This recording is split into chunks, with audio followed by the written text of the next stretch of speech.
This March, the state of Tennessee was the first state to explicitly ban drag shows in public spaces. The bill was signed by Governor Bill Lee just hours after the measure passed in the state Senate. There are 14 states in total that are looking to do the same. Some of those states include Kentucky, Missouri, Texas, Idaho, and West Virginia. It's curious to me that Tennessee, who obviously now houses a bajillion celebrities in Nashville that left the likes of even Austin, Los Angeles, and New York, was the first to do so. Texas is on the heels. Another one that's curious to me, considering the fact that it's really the home of pageantry, both on the drag side and with little girls. And they've also got Austin and Dallas. But, oh wait, hold on, I forgot. It's also the second largest state to have school shootings. So maybe it's not all that curious. Distraction tactic politics occurs on all sides from all political parties. I'm not naive, I'm not dumb, and I know that. I'd be a fool not to mention that. But it does feel like to me that after the Trump era and the rise of social media sites like Parler and 4chan, dangerous misinformation spreads like HPV in a celebrity friend group. It's awful. I love drag. I really do. I'm not really like a drag brunch kind of gal. It's not obviously because I don't like drag. It's because I don't like brunch and I don't like to drink during the day. But I love the glamour, the glitz, the theater of drag. And I was lucky enough, and you'll hear me say this sort of ad nauseum to each of our guests today, I grew up in it in San Francisco. I saw some sick drag growing up. I implore you, if you are typically conservative and you listen to this podcast, to keep going. I'm shocked that you listen to this podcast and I love it. I love that. Thank you. Thank you so much. But I really got an opportunity to speak to two legends in the drag space about what's going on. Both of them are participating in a telethon called Drag Is Not Dangerous on May 7th. I'll be putting some information online about that and definitely in the show notes. But first up, I talked to Peppermint, and Peppermint is a legend. She's an actress, singer, and really a groundbreaking drag race contestant. She was the first openly trans woman to compete on the show. And since then, she has graced the Broadway stage and off-Broadway stage a bajillions of times and has appeared on Pose and SNL. I really feel like you are becoming just a real Broadway stage girl now. Like that, you are just like on the scene. I mean, I love the theater. I love to entertain, right? I love being in shows, whether it's theater, film, television, all that stuff. I'm not a spring chicken, but I'm really grateful that as a woman, as someone who's femme, knowing and watching sort of how things were for the girls in the 80s and 90s, primarily around age and not being age and also career choice, not just for women, but there was a moment in time when, like, if you were a woman over 30, people were like, okay, you're done. Whatever you were doing, you're done. Yeah. Unless it's like mothering or you're suddenly grandmothering. And then if you were a singer, people were like, we don't want to see you acting. If you were an actor, they were like, please don't try to put out an album. And I think now we're in a little bit of a different era where people of different ages, obviously different identities, and people who have more than one sort of interest or talent can kind of do all those things. I still think it's hard in the entertainment world, but I've always been that stage girl, that Broadway girl, that show girl at heart. And I've always been doing some type of performances. Even as a kid, I was like in theater things and, drama club. But I never would have dreamt, like if you had told the 8, 9-year-old, 10-year-old me that I would have been where I am now, doing things on television, having done Broadway, doing plays and things like that professionally, without having to have another job, not working at another, like, sort of what I would call a survival job in that context, I would have just slapped you and passed out, And so I mean, that's kind of violent. I would have maybe just passed out. I wouldn't have slapped you.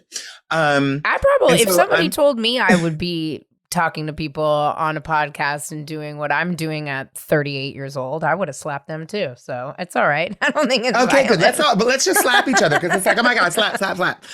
So it does feel really great, especially considering, and we probably talked about this at one point or another, that, you know, when I was becoming an adult and I was making the move to New York City to like figure out what being a sort of professional actor was all about, I didn't, you know, I just didn't think that there was any room for me because at the time, the casting was not as updated and inclusive as it is now. The writing, they weren't telling stories as nuanced as they are these days. And so like even 10 years ago, like if I had a magic 8 ball, like the future did not look very bright, you know, for me and people like me in entertainment. And so a lot has changed in the past handful of past 10 years, but definitely the past few years. And so I'm really grateful for that. And so I'm trying to strike while the iron's hot, even if that means I'll be striking at 50. Whoa, look at all the people, look at the women that won the Academy Awards and the Golden Globes and the SAG this year. Everybody was well into their, you know, either late 40s, 50s, 60s and beyond. So I think, I love that. Me too. And a lot of those are definitely Broadway theater girls too. So it's true. I'm just saying, I got a big old hug from Michelle Yeoh. I almost passed out. She's the cutest thing I've ever seen in my whole life. And also a badass. She'll slap somebody too. You know what I mean? I love it. And she's a veteran. It's not, I mean, of course we love like the Susan Boyle of it all for other people. Like if she just gets plucked from obscurity working at the diner and now she's a big success or, you know, on a TV show, making waves. But I really do love it when we get to see someone not only be recognized, it's great for people to be recognized, but for people to have a stride and success, even if it's a personal success in their career, and they feel new to us. So like we're looking at them, and Michelle Yeoh, to a lot of people, I'm sure they've only probably recognized her from a few of their things. But when you look back on her career, if you really do that deep dive, then you're like, whoa, this is like this is legit, you know, and that's what feels great. Career. Yeah. Mm-hmm. It's a huge career. You know, in the theater, there's been since Shakespeare, really, with Twelfth Night, there's been drag representation. I mean, it's theater. It's like the whole point, right? Mm-hmm. Like back in the day, women didn't even get a chance to perform in the theater. You know, during Shakespeare times, it was men dressing as, you know, female roles and playing both, and nobody seemed to matter. And now, you know, drag has become so incredibly like woven into the fabric of really like everyday pop culture society, right? I actually even just spoke about it on my last episode, where I love the fact that even the techniques of drag makeup are just like what everybody does now, like like contouring. Like, don't forget. I know. I was watching somebody. I've even seen people who like, I know this person hasn't been to a drag show, or like their profile was so not the type of person that you would think would even engage in any drag stuff or do a sort of a deep dive on any drag stuff. But like, they're definitely it's like gone past probably a few years ago, all that drag makeup technique where people like, I love Bianca Del Rio, so I'm going to copy her eye. Now it's like, I've never even heard of Bianca Del Rio, but I'm going to do this fabulous eye that I just heard about. You know, like all the drag techniques are like making their way through the makeup companies and into like everyday consumer sort of beauty makeup, which I just think is astounding and wonderful. It is. I mean, look at how even the Kardashians bake their face. I mean, they had people, you know, teaching them techniques that have been used not only in drag, but also in theater, quite frankly. And, you know, the fact that now when you watch RuPaul's Drag Race, you have young, you know, contestants saying, I grew up. It always kills me. I'm like, God, how old am I? Where they're like, I grew up in kindergarten watching RuPaul's Drag Race. And I'm like, what? Like, wait, how old are you? Like, my wife and I will always be like, what? And they're like, I'm 19. I'm like, oh my God. But, you know, now it's such a shame that drag is being used as this like distraction tactic. And so, you know, for gun control, larger disgusting politics from, the right wing. And it's really, it's such a disheartening time. And it bums me out. But you're participating in a telethon in May called Drag is Dangerous with a ton of... Drag isn't dangerous. Did I say drag is dangerous? Oh my God.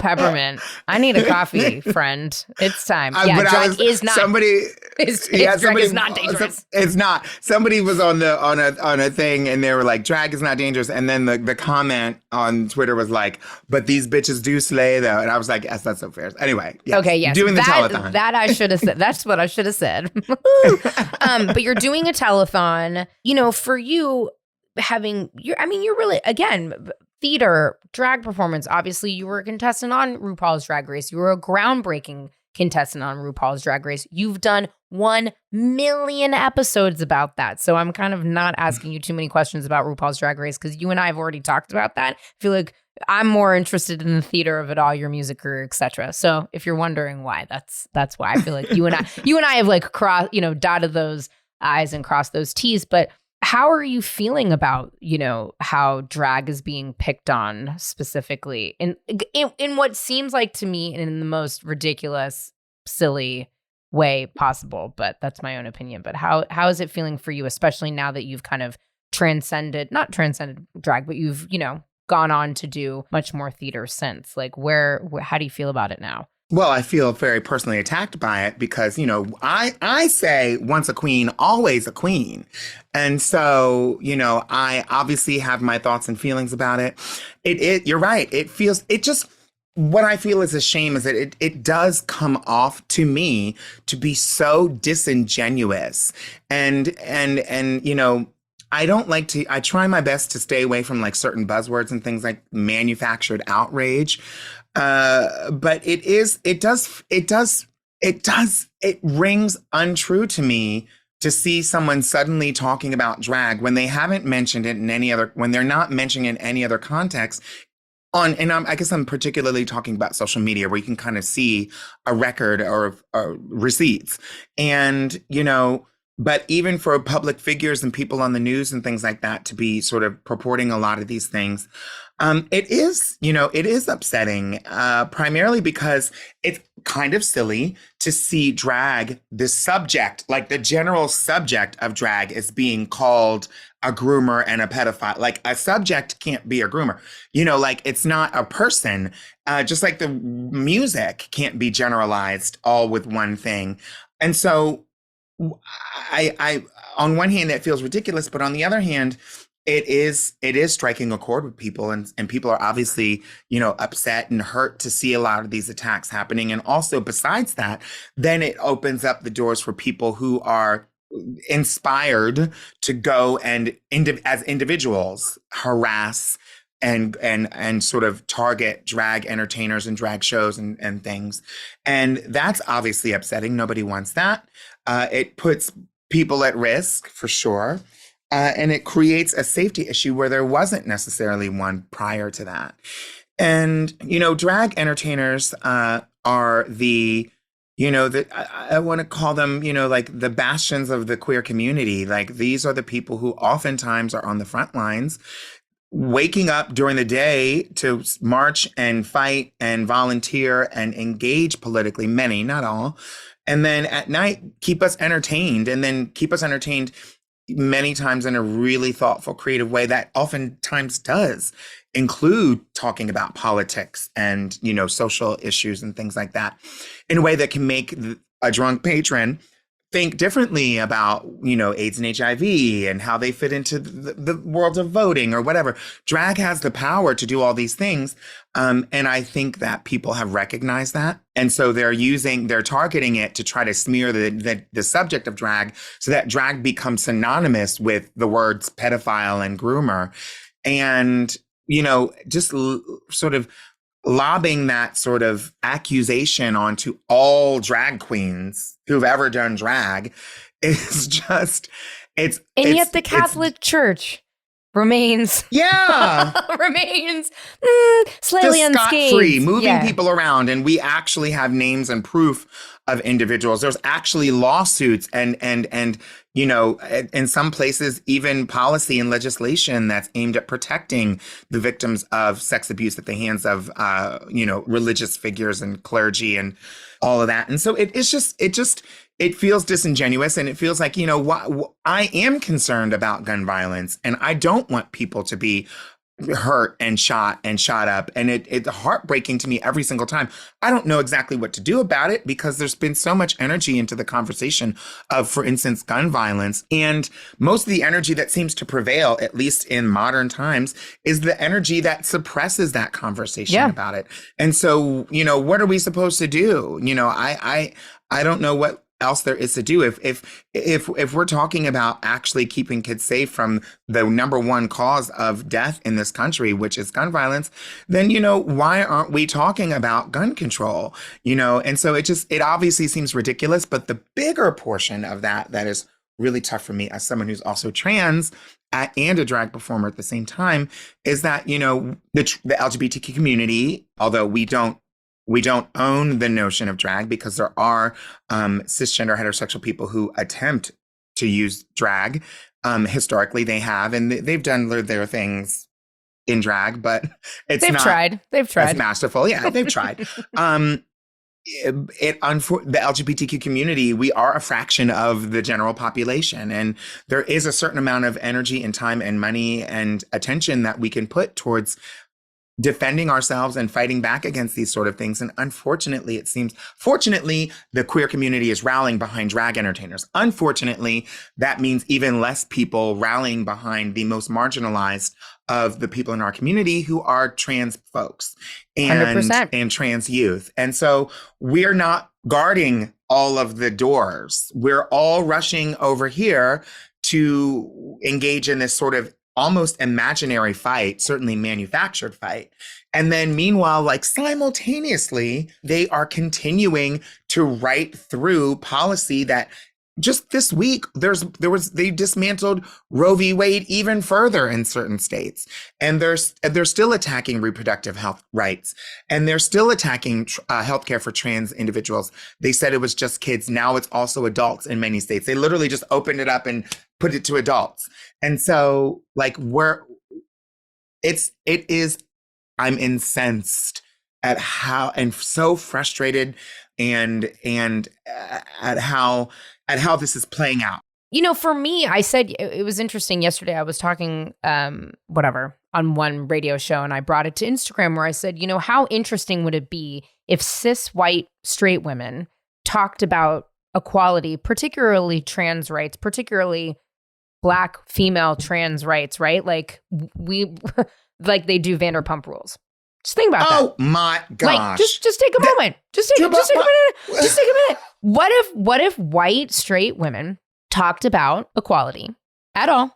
In particular, like equality at all? Fine. I'll just give it a blanket statement. Or black and brown folks, regardless if they're trans, queer, whatever. The way that the attention of those two stupid people in the Valley had sex. I'm just saying. Could you imagine? You are telling the truth. You're telling the truth. And you're right. You're right. Which is why it's so shocking to me. I mean, I guess I'm not that shocked to see these white gals talking about, you know, Vanderpump. But it is shocking to me when the conservative of that group have the nerve to turn around and try to say something about drag, or because they're the drunk ones in the drag brunches. Exactly. And they've ruined the Abbey. No, but I'm serious. I think, like, listen, I think being, you know, a queer person today, but particularly being a trans woman of color, is such a political act. And if we don't start to rally around, you know, you see it even in politics. Like, I'm a member of LPAC, and we support queer, female identifying and non-binary folks to get into office. And the reason why I'm so passionate about it, and not to like use this as my soapbox, but it's like a lot of the times we rally around white cis gay men to go in office. Well, that's, you know, they have a different type of privilege than a lot of other queer folks. And so, as you said, if we're all like having to they shift our groups around all the time as distraction tactics. And so you're right. We're like holding the door over here, but we're leaving a lot of very, very vulnerable folks just open for attack. And, I think if we keep all of our eyes open and we try to be more empathetic about what other people are going through, then maybe it'll help. I'm very excited. I told Sherry Vine, I'm going to call into the telethon. I don't know what I'm going to do. But I was like a person that called. I was a person that called into the radio, Peppermint, like straight up. Like I sent in demos. I tried to be the voice of 102.9 KBLX, which was the R&B station in the Bay. I am like a radio. I mean, this is what I do. I was just on Sirius last week. Like I'm calling in. I don't know what I'm going to say.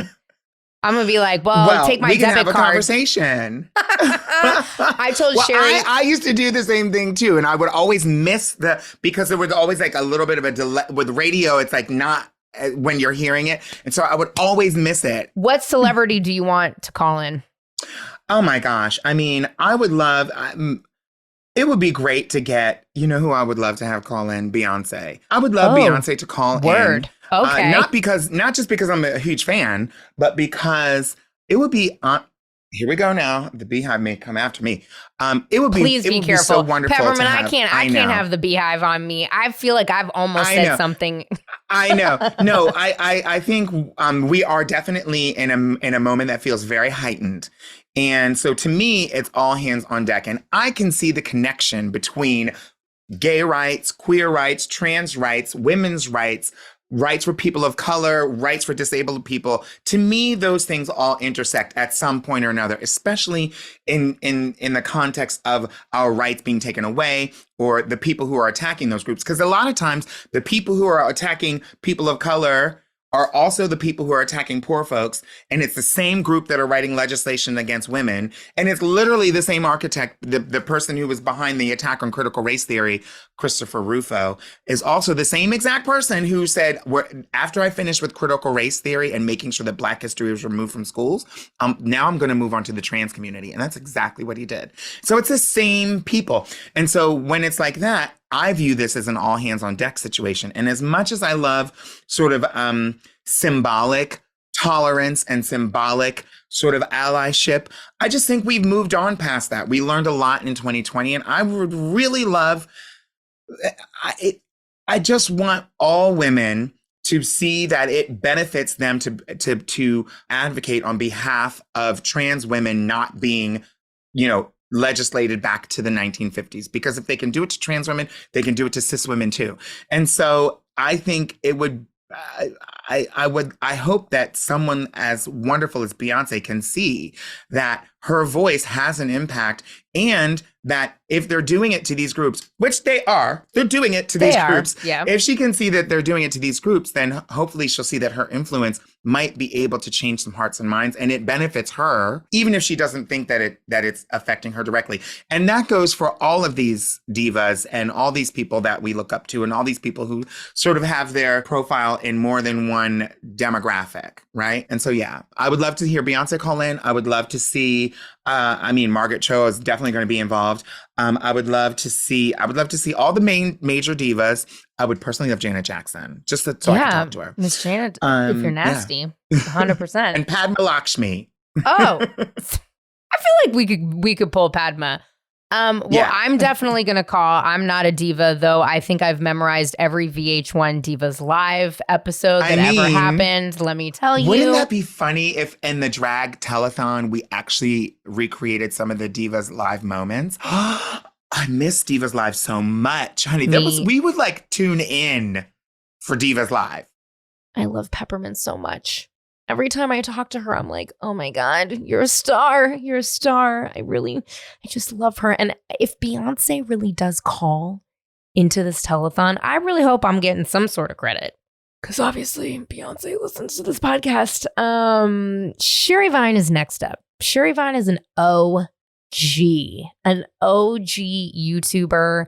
She has like 20 plus million views for her impressions. She's done a ton of local shows here in LA, and then you'll end up hearing she's really toured the world, which is really fascinating. And she gives me a great perspective about the drag space and how it's evolved and changed over the last 30 years that she's been performing.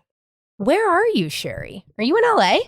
I'm in beautiful, beautiful Burbank, California.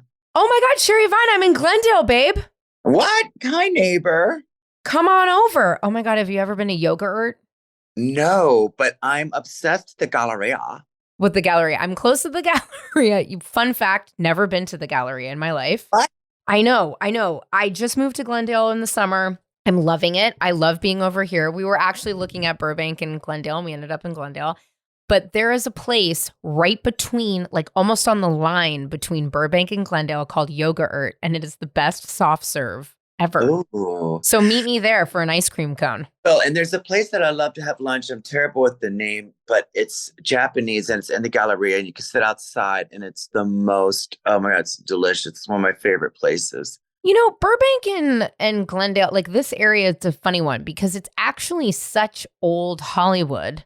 Yeah. And it's really, I think people, you know, when they don't live in Los Angeles, they kind of think like West Hollywood. And, you know, first of all, when people say they're moving to downtown Los Angeles or going to downtown, I'm like, honey, don't do it. Don't do it. Run. I was in New York City for almost 30 years. And so when I moved here, I was really, in my mind, I was like, I'm moving downtown. Downtown's ready. And then when I went to kind of explore, I was like, downtown's not ready. And certainly I was like, I don't want to be walking in drag at midnight downtown. So no. It's definitely, though I will tell you, I did at midnight go to one of my favorite places to see drag in downtown Los Angeles right before the pandemic, which is Precinct. Yeah, love it. Which I love. Now, I'm born and raised from San Francisco. I grew up going to like Harry Denton's. Are you familiar? I've heard of it. Yes, of course. Okay. Old school drag brunch, Harry Denton Starlight Room. I actually did a video. I didn't know what I was doing back then. It was when YouTube first came up, and I put it on YouTube, and I got all hundreds of thousands of views, which was crazy. These beautiful drag queens. There's also like, you know, there's so many iconic places that I was lucky to go to. And you know, growing up, we would go for birthdays or, you know, my uncle who unfortunately passed away, but I would go like with his whole crew for like, you know, a brunch or whatever. Los Angeles for me for drag, again, we're so lucky that there's so many opportunities to go and see, you know, these performances. And how do you feel like when you go on the road, like, or when you've been on the road? Is it like one place typically in a town? Is it a few places? Like, I feel we're so lucky we have so many options, but on the road there aren't. And when if there aren't that many options, how does it make you feel kind of like entering these sacred spaces for these small towns? Well, I mean, are you talking specifically, I guess, about the United States? Yeah, United States. Yeah, okay, because I perform all over, and I love drag so much that I am always excited to go. If I have the time, I will go see a local drag show no matter where I am. Or I've told, like, you know, promoters like, oh, if you're going to have me, get some local queens to come and do something to open the show, you know, just for fun. I love drag. And, you know, it depends where you are. Like if you go somewhere like Atlanta or Austin, like someplace that's super cool and has a huge gay drag scene, there's lots of choices. And I've gone other places where I'm like, okay, there are not a lot of choices. Right. I did a show in Keene, New Hampshire last year. It was their very, very first Pride event. And I'm doing it again in September with Peppermint. Oh, and love it. It was like me, Tina Burner, Scarlet Envy, a bunch of queens from that part of the like Boston area, New Hampshire. But in Keene specifically, there really was not any, there's not really like a gay bar. And there wasn't really a place. They had just started doing brunch at this restaurant hotel, and it was a huge success. Well, for the drag show to celebrate Pride, they ended up having to rent this like 1,200 seat theater, and it was sold out. Yeah. And it's just like, oh, okay. No one really was kind of expecting that, but there was like this real thirst to see a drag show. And it was so fun. It was amazing. How old were you when you first went to your first drag show? Well, I think I was probably the first one I remember really going to was in LA when I was in grad school. So I was already like 20, 21. And what was it like? Like, what was it, a drag brunch? Was it like nighttime? What was it like? Yeah, I grew up in Baltimore, and the drag at that time was very pageant. Ah, yes. You go to the gay clubs and whatever, you just really did not see drag queens. You just didn't. I didn't in Baltimore at this time. It was a very different world. Like a special night once a month was like the drag night or whatever. And I just didn't have kind of an interest in that kind of drag. I remember one of the first things I saw in LA was this drag queen named Vaginal Cream Davis, who's total like punk, crazy, like complete opposite of what you were seeing in West Hollywood at the time, which was like, Queens and lip syncing to Whitney Houston, which is gorgeous. Right. I love that. But to see Vaginal Cream Davis just get up there and like be like kind of punk and sing about some song she wrote about shrimping toes, I was just like, wait a minute, this can be drag also? And that's when I really kind of was like, oh my God, this I love. I do love kind of there's so many different, it feels like with drag, there are always the pageantry of it all like will always remain. I think that's just like a tried and true kind of aesthetic.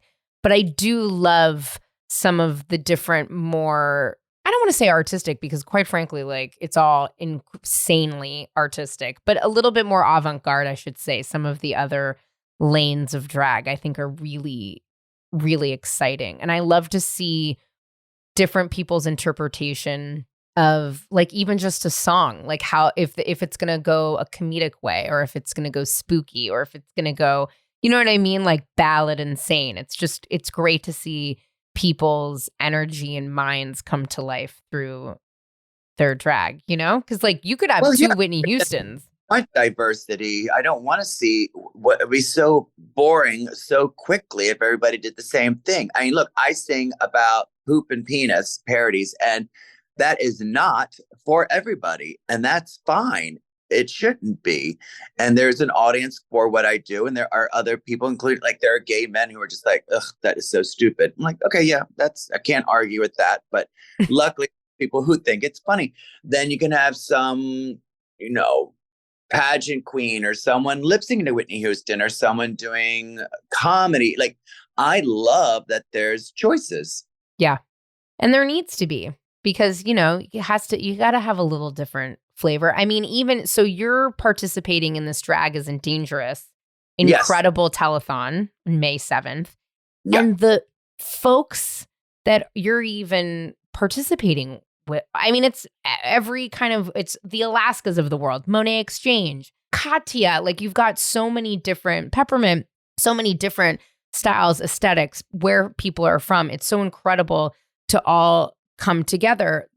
When you first learned about these ridiculous, awful, I mean, I can't, it's just like it's just spineless kind of organizations that are trying to insinuate that drag is dangerous. How did you first react when you started to hear that people were trying to insinuate that drag was dangerous? Well, I mean, I knew immediately that it wasn't anything to do about drag. It has nothing to do with drag, that it's just diversion. Yep. So Jon Stewart said it so perfectly. No one can say it better than when he was just like, what's the top killer of children? And I'm going to give you a clue. It's not drag. And the guy's like, I suppose you're going to say guns. Well, it's not like I'm just making it up. That is a fact. Guns kill kids more than cancer or car crashes and drag queens. So it's just a diversion so that people aren't talking about guns. Period. I know. It's the dangerous thing, though, is that it's just the very beginning, because I think now that they're like, realizing they can get away with it, that it's just the tip of the iceberg of things that they're going to try and take away from people. You know, I couldn't have said it any better. It's such a diversion tactic. It's so sickening. I mean, these are the same people that allow their, 3-year-old daughters to join pageants, which, are like, what is it? That's just performance art, right? Like to them. It's the same people, Sarah Huckabee. And I mean, it's the same people that are like, we don't want the government telling us what to do. Keep the government out. Then it's like that's exactly what you're doing. You, the government, are telling parents what they can and can't do with their children. It's really something that it's really sickening. It's really sad. It's very scary. That's why I was so excited when, I received kind of word about the telethon that you're doing. And I said, what can I do? How can I help? What can I do? What, like anything, right? Like, how can I use my platform? Because drag is such an important, it's theater. It's so like, hello. It's like Shakespeare was out here fucking 12th nighting it. Like what, what I mean? It's like, what are you talking about? For 32 years. And my show has always been adult. I used to, even on my website, you used to have to say you were 18 to enter my website because it's always been an adult show. I've never had any interest in reading books to kids. Now, that being said, that doesn't mean that someone else that wants to do it, should not be allowed to do it. And it should be up to the parents whether they could do it or not. And whenever I do like a brunch show, I make it very clear, okay, this is an adult thing. And if I see like, younger people in the audience, I will go over and tell the parent, like, okay, this is what's going to happen. And you have a choice. And they're like, it's nothing they can't see on HBO. I'm like, exactly. And it's just stupid humor. It's not like trying to groom kids. That's ridiculous. But so my point is, one, if someone wants to read books to kids and the parents want this drag queen to read the books to these kids, then they should be allowed to do that. Period. No question. Two, like I said, what scares me the most is that it's just the beginning. Yeah. Next, okay, take away gay marriage, take away rights for LGBT people. Certainly, let's take away everything for trans people. That's disgusting. Let's then take away, then what's next? Like, okay, no interracial marriages. I mean, it's just like the tip of the iceberg. It also really feels ironic and ridiculous that, when I go to drag shows, I see all these like straight women like in the audience. And really, I feel as though a lot of the parents that are proposing, that drag is dangerous, a lot of them are mothers, are, straight white women. They're so hypocritical. I mean, how many now of these men who are against drag have been outed as that they have done drag or been around and friends with drag queens? I worship Barbara Seville, the drag queen in Phoenix, who called out Carrie Lake, who is all anti-drag she was like, girl, I have been to your house and performed for your children in drag. Yeah.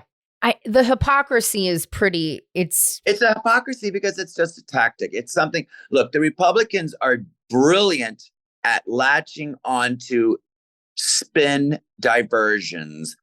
Gave, Jerry Falwell with special rights. That's how they dubbed gay rights. Special. It's like, it's not special. It's the same. It's equal rights, not special.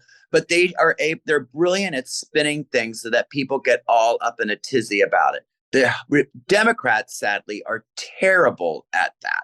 Yeah. I wish they were better at spinning things and catchphrases and stuff, because that's where we're at.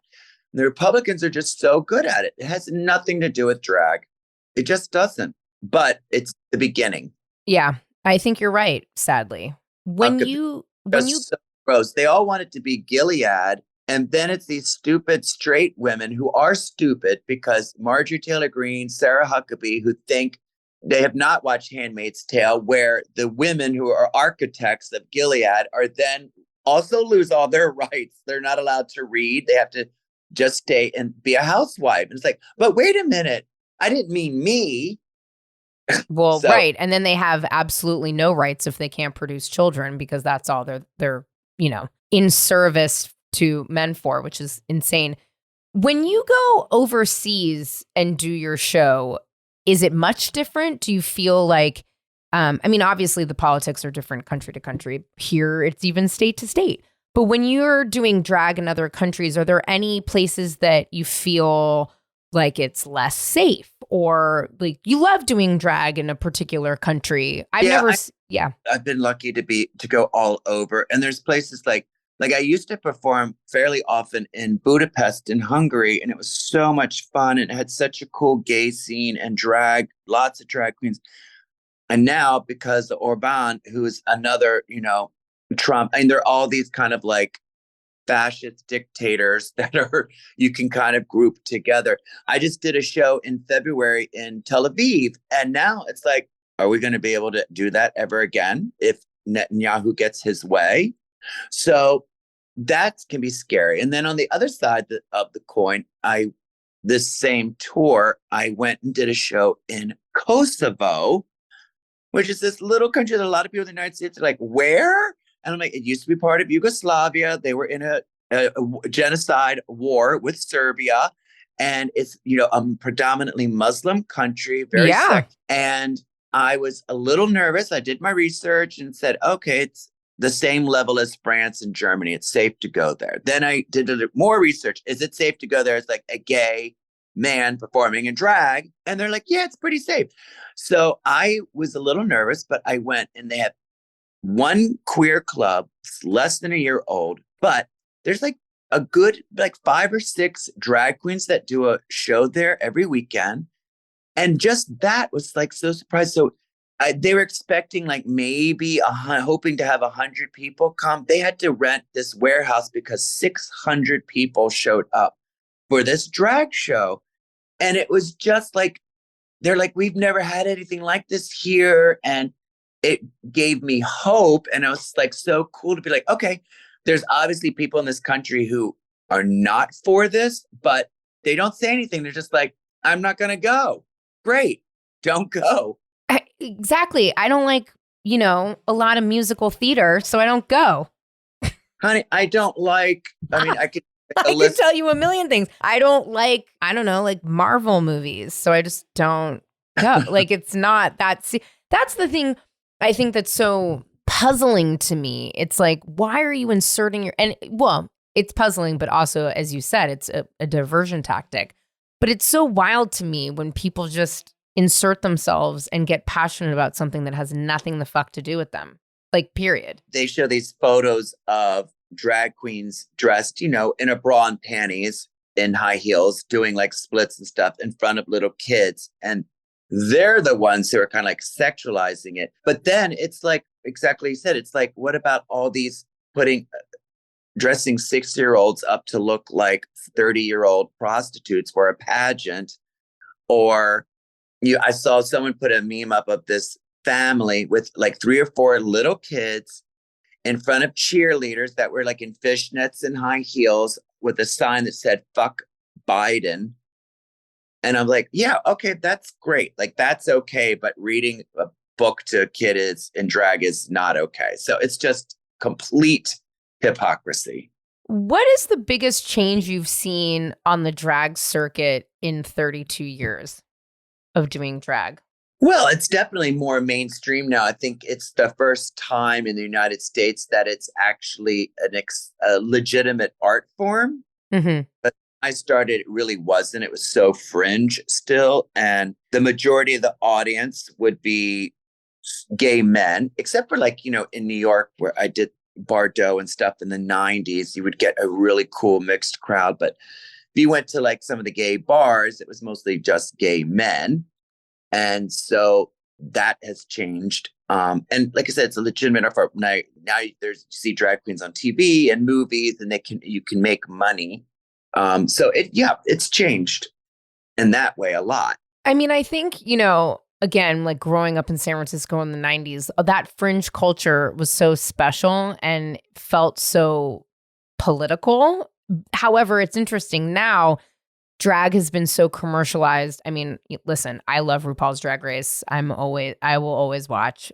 Good season, bad season, don't care. I'm always All Stars, sure, why not? I don't watch any of the other countries, but I definitely watch the ones here. And it's gotten real, yeah, like commercialized. You know, I mean, I feel like now you watch the show and it's like an audition for the Vegas offshoot, you know? But it's still, and it's so funny because it's so big now. Like you said, it's so, you can make money, which is amazing. But that fringe element, that like political element, even though it's so polished kind of as an art form now, or rather they're mainstream, it feels like drag always has to be political. And even if it is, you know what I mean? Like it's they're making it such a political act now. Yeah, I mean, it's funny you say that because I have had this conversation many, many times with other drag queens that are really political. A really good friend of mine in Berlin is very, like, her whole kind of thing is political activism in drag. And certain, like, the sisters are very kind of political. And I've always stayed away from politics in my show, even though I personally am very political. I always wanted my show to be that 1 hour where I take you away from the real world. I feel like people have been watching CNN all day, reading the paper and this and that all day. And I'm like, let's have 1 hour of just being silly and stupid and laughing. And so I do think that that is kind of political. Now, certainly with everything going on, just leaving your house in drag is political activism. I think being queer is an act. It was interesting. Well, yeah. You know what I mean? I was talking to somebody the other day about Pride and whatever their plans. And they said, oh, well, you know, the client would like to stay away from anything that has to do with legislation and politics. And I was like, well, that's going to be very fucking difficult because being queer right now is an act of rebellion, unfortunately, in this weird, like, as you said, Gilead fucking country that we're living in. So I don't see how that's possible. And if we're celebrating, quote, influencers or whatever in queer culture, like being out and being public is such a huge act. But then it's an interesting time because so many young people identify as being queer. Like when you and I were growing up, I feel like not everybody was out and queer. No way. No way. Well, yeah, it's great. I mean, look, even for someone who's trans, it's political activism every day that they go out because they're going to potentially face danger every day. So that is activism, just living your life. It shouldn't be, but it is. And certainly drag and all. And so now I do a lot of brunch shows, like in Palm Springs, like the other day, 120 people, 90% straight women. I know. Which is great. Great, gorgeous, have a good time. And I never would say anything political before my show. And now I just end it with like, I don't care who you voted for. It's none of my business. That's the whole point. But if you enjoyed today's drag show at this gay-owned venue, just remember that the next time you vote. I can't imagine how right now you couldn't. I mean, and that's why, you know, I really, you know, a lot of my audience is straight white women who have queer kids, or I don't know. I always kind of joke that they're probably like bi-curious or whatever it might be and why they're listening. But, you know, I think a lot of them want to know how they can help the queer community, again, whether it's they've got friends or their kids or family members or whatever. And it is really now, it is very dire and it's very important who you vote for. I mean, I couldn't imagine you standing up in Palm Springs in front of a bunch of straight white women and be like, hello, can you go home and think about this and also like talk to your fucking husbands? Like, well, you know, I mean, if I believe my opinion and other people have their own way of doing things, but I don't think you win anyone over by alienating them. Yeah, it's true. So I prefer to try and win people over just like, you know, with sugar. So you're not signing any petitions to stop letting bachelorette parties happen at the Abbey? No.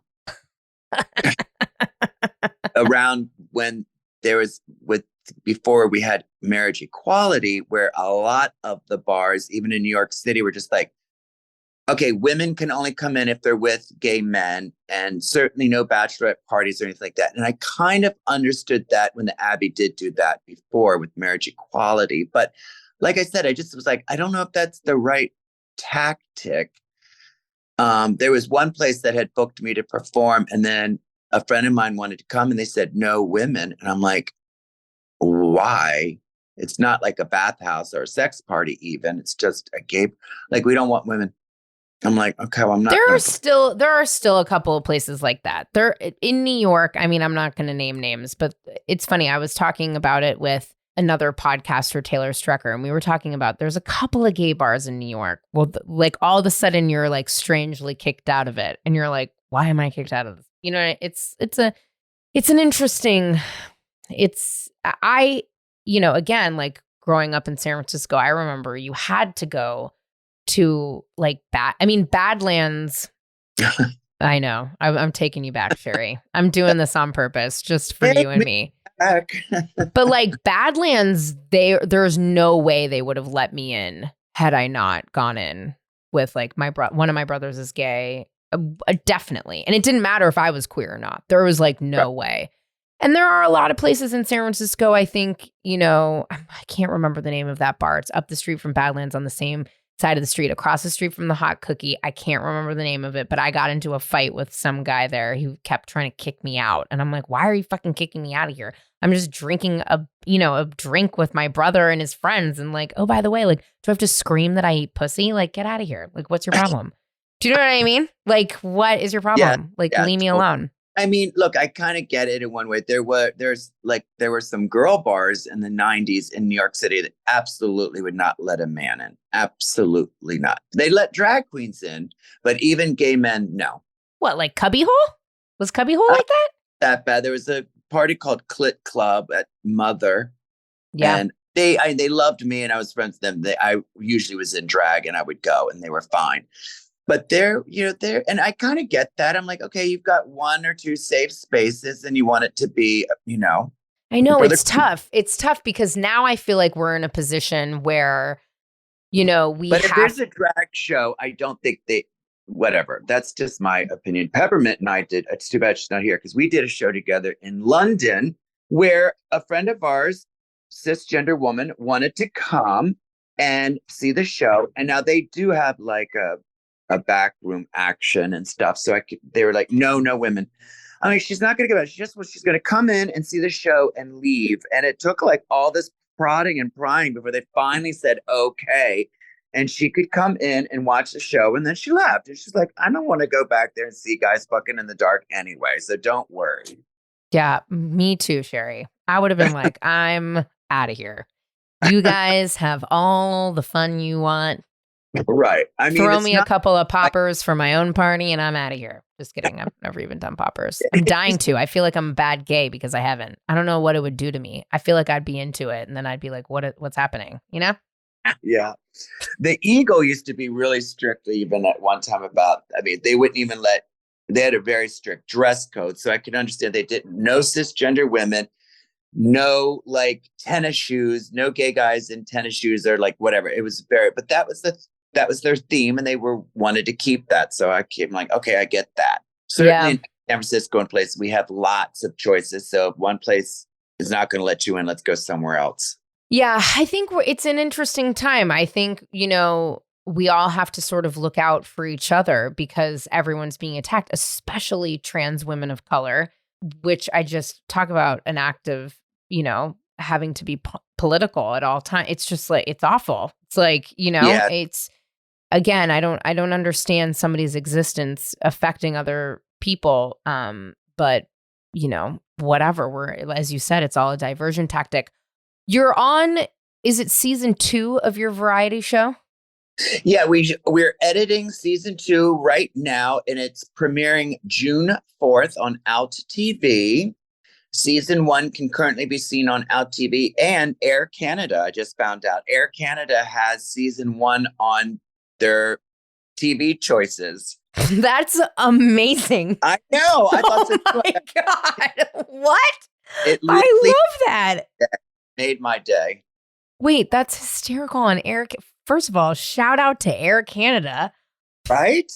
I've only flown Air Canada a few times. I used to work for a Canadian company, so I would go a couple of times here and there on Air Canada. But I'm into that. Settle in on a Canadian flight with Sherry Vine. Yes. How is season 2 different or an evolution of season 1? Like, what can people expect? Well, for me, like watching I'm very critical of myself. And so watching season 1, I learned a lot. Like once it was done and we were editing and everything, I was like, oh, the sketches sometimes are like 7 minutes long. And I'm like, I don't want to do that again. I think I want it to move faster. So let's have 2 3-minute sketches where everyone gets to play different characters and do different things.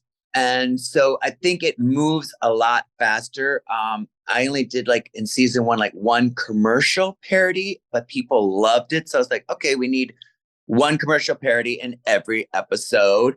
The musical numbers, we really did all 5 songs are original from start to finish. Last time I would buy music that was already made on Pond 5 and just write lyrics. And this time we started from scratch and we have like 5 original songs that I wrote the lyrics to all of them, and with Jackie doing 1.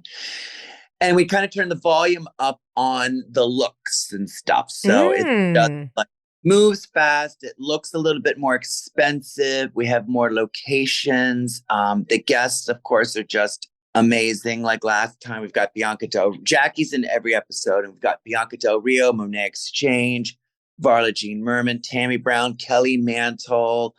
Who am I missing? Pandora Box, Manila Luzon. It's a really, really, really exciting season. Strong. That's a lot. Yes, we did a lot. It sounds like it. I mean, also a Pond 5 reference. I mean, you are I gave you Badlands. You gave me Pond 5. I mean, this is just incredible. Who's someone that you haven't feel like you've really, I mean, you've toured all over the world. There's a ton of people even on this Drag Isn't Dangerous telethon. You've got amazing guest stars on your variety show. Who's somebody that you haven't either performed with or haven't worked with yet that you'd love to? I don't think I've ever met Chad Michaels, which is so bizarre. Really? I know. Considering we're both around the same age and have both been doing it for so long in the same circle. I'm like, you've never even met before, or you just haven't done anything? No, I don't think we've ever met before. And I've always wanted to, literally since she was on Drag Race all those years ago, I've just been like, how come I don't know Chad Michaels? I did not expect you to say that. Yeah. That seems wild to me. It's great. But there's a couple things I really want to do something with Alaska. And I've done a lot with Alaska. We're good friends and we've done the Golden Girls and stuff together. And we hang out. I love her so much. But I'm kind of obsessed with doing a mother-daughter act with Alaska. Oh my God. Also, I think that Alaska lives over this way too. We should all go get an ice cream cone. And definitely, or we can hang out at the Galleria. A mother-daughter, I would die. Wouldn't that be funny? Because everyone's always like, oh my God, you guys look like you could be sisters. I'm like, well, tech mother and daughter. But I've told her about that and she laughs. And I'm like, so one day we're going to do a mother-daughter act. I love that. I told you the episode was going to be pretty political because guess what? These motherfuckers out here have made being queer political. Being queer in a world that hasn't accepted you for generations isn't easy. To be honest with you, I'm going through some shit right now where I'm pretty sure somebody really doesn't like Rachel and I because we're queer. Don't really want to go into it, but I feel it. I have felt homophobia many times in my life, and I haven't even really been out that long, and I am a passing queer. So there you go. What I'm excited about, though, is I'm excited that we have 16 million 18-year-olds in 2024 that will be eligible to vote. which is really exciting. And being informed matters. And I think we've rested on our laurels for too long about the state of the world. And it's time we wake the fuck up and protect our children from guns and not fake eyelashes and glitter.